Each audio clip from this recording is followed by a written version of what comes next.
What does it mean to be human? What makes something human? Can a machine ever be human? Am I even human?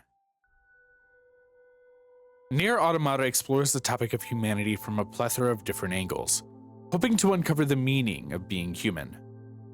When I decided to make a video on Nier Automata, I didn't want to just make another explaining the philosophy of Nier Automata video.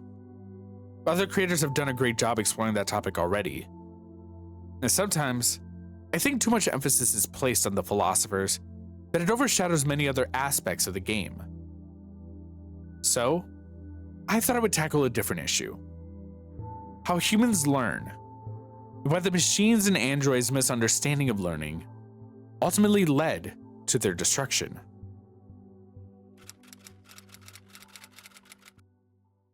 If it's been a while, or maybe you've never played Nier Automata, let me give you a brief recap.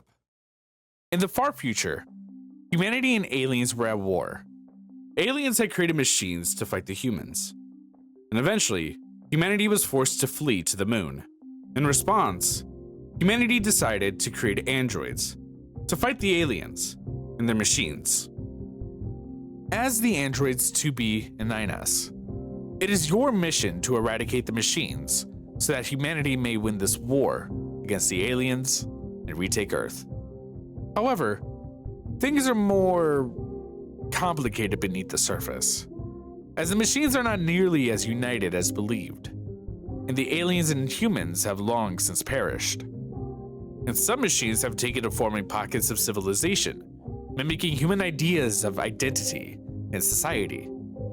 2B and 9S work to defeat two machines, Adam and Eve, and take down the central neural network that connects many of the machines together. The game is told through multiple perspectives in different playthroughs. First, players experience the game through 2B's perspective, as she dances around the battlefield, hacking away at the machines in a manner that is expected of her by Yorha, the android organization seeking to save humanity, despite also knowing that they are long extinct. Yorha regularly reminds you that your mission is to save humanity, and this is conveyed through broadcasts from the Council of Humanity. And throughout your playthrough, despite seeing machines act odd and semi-human, you are told to ignore it. You must focus on the mission. All other information is not necessary. This information is also conveyed through 2B's design, as she wears a blindfold, keeping herself blind to the truth of what she sees. But the true purpose of this playthrough is to prime the player to learn what happens throughout the game and encode it to memory. Encoding is the first step for how people learn. We take the information that is in front of us and process that information into blocks that are then sorted into our memory. But we don't learn information in a vacuum.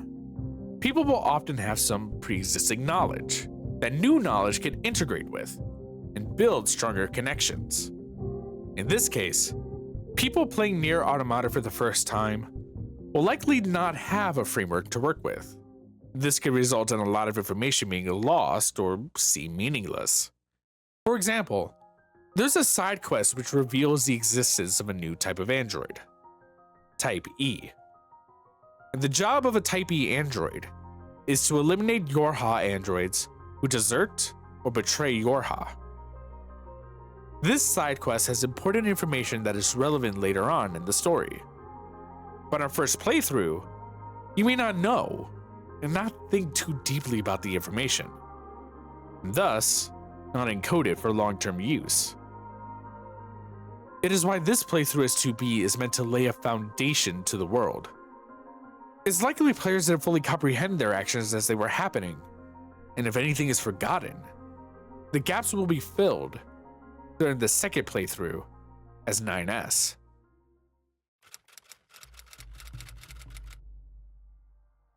The second playthrough as 9S exposes players to many of the same scenes as the original playthrough, but with more context. 9S is a hacker who is able to remotely hack into enemies and destroy them from the inside. And while playing as 9S, additional cutscenes are added that recontextualizes many of the machines and their motivations. We see this with Simone, the Forest Kingdom, Adam and Eve. Additional cutscenes that are meant to give deeper understanding to what drove each of these groups. Simone sought love from a man who did not love her back. The Forest Kingdom sought to resurrect a dead king. And Adam wanted to study humans, while Eve only cared for his brother. These recontextualized events force us to have to reevaluate what we originally experienced. When we recall these events, our brains have to reconstruct our memories. It's why our memories might have gaps as to certain events, and why a photographic memory is so rare. As players go through these events, we pull from our memories what we have to do, what routes we have to take to get to our destination, which combos work best on each enemy. Maybe you remember the enemy ambush this time. Maybe that part is one of the gaps. Regardless, as we experience the game through the eyes of 9S and pull memories to speed through this playthrough, those retrieved memories end up being re-encoded when we store those memories away. Except now, they have been corrupted a little. New information has made its way in from the added cutscenes. When it comes to using new information, the human mind has two means from which to learn from our memories: abstraction and adaptation. Abstraction takes specific information and looks for patterns that can be pulled out. We then use these patterns when we encounter similar or novel situations. Adaptation is the change in behavior resulting from abstraction. It allows us to recognize that we need to avoid a man with a sword because he is dangerous, or that we should not eat the bread that has mold on it because it will make you sick. Abstraction and adaptation then fuel our decision making, so we decide which course of action is best.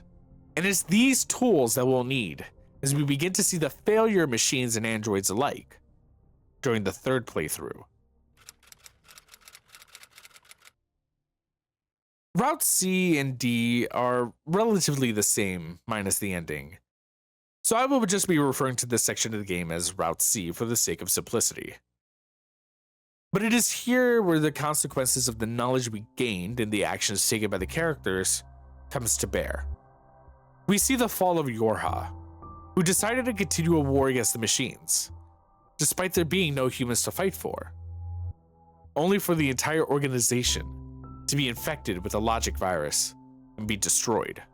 Pascal teaching the children about death eventually leads them to develop a fear of death, and inevitably take their own lives out of fear of what could happen. Pascal fails to save them. A2, equipped with the memories of 2B, can redeem 2B, who constantly had to kill 9S whenever he got too close to learning the secret of humanity's extinction. With those memories, maybe A2 can learn from where 2B failed. Maybe things could be different. But why did everything go so wrong for the machines and the androids to begin with? 9S mentions that the machines are mimicking human behavior. The machines do not fully understand the purpose of their actions.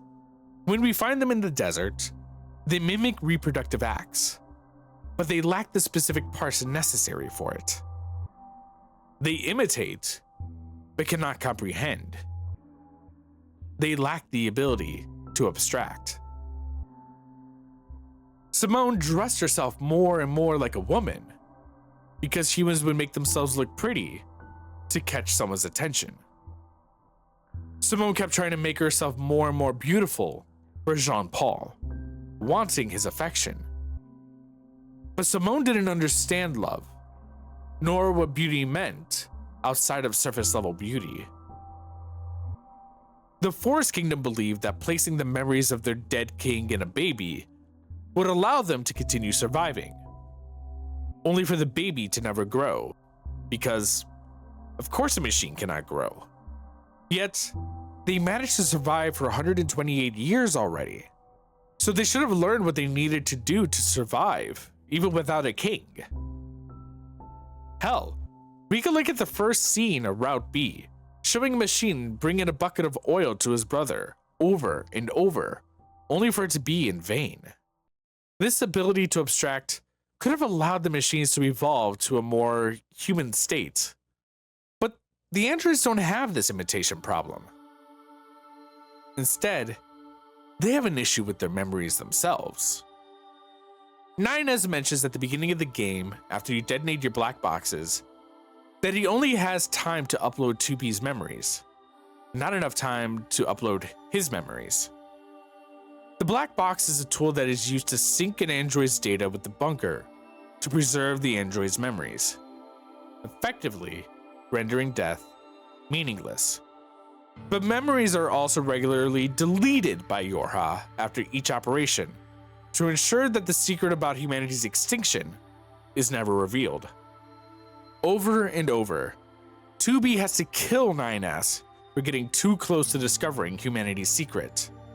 Each time, 9S would have his memories wiped about any mission he and 2B had previously worked on together. Route C acts as a criticism of Yorha and their deception. Without the ability to store memories to be later retrieved, no adaptation could ever be reached. It leads to a rigid structure that is unable to address sudden, unexpected situations that could put Yorha at risk. Perhaps a change in their policy and structure could have prevented them from being taken over by a logic virus. But there would likely be a revolt if humanity's extinction was ever revealed. Their destruction marks an end for their flawed logic. Or is it the end?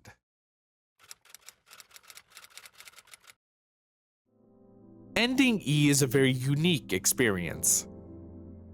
After being asked if you're willing to risk it all to give everyone a second chance, you are thrust into a bullet hell where you have to take down the gods who created this fate for 2B, 9S, and A2. And after fighting back, and probably dying a few times in the process, others who have experienced this game like you join the fray to help give these androids another chance. Ending E illustrates what can happen when we fail to learn from our mistakes.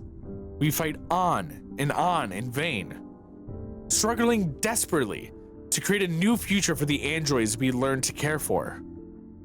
Until we learn, it's okay to ask for help.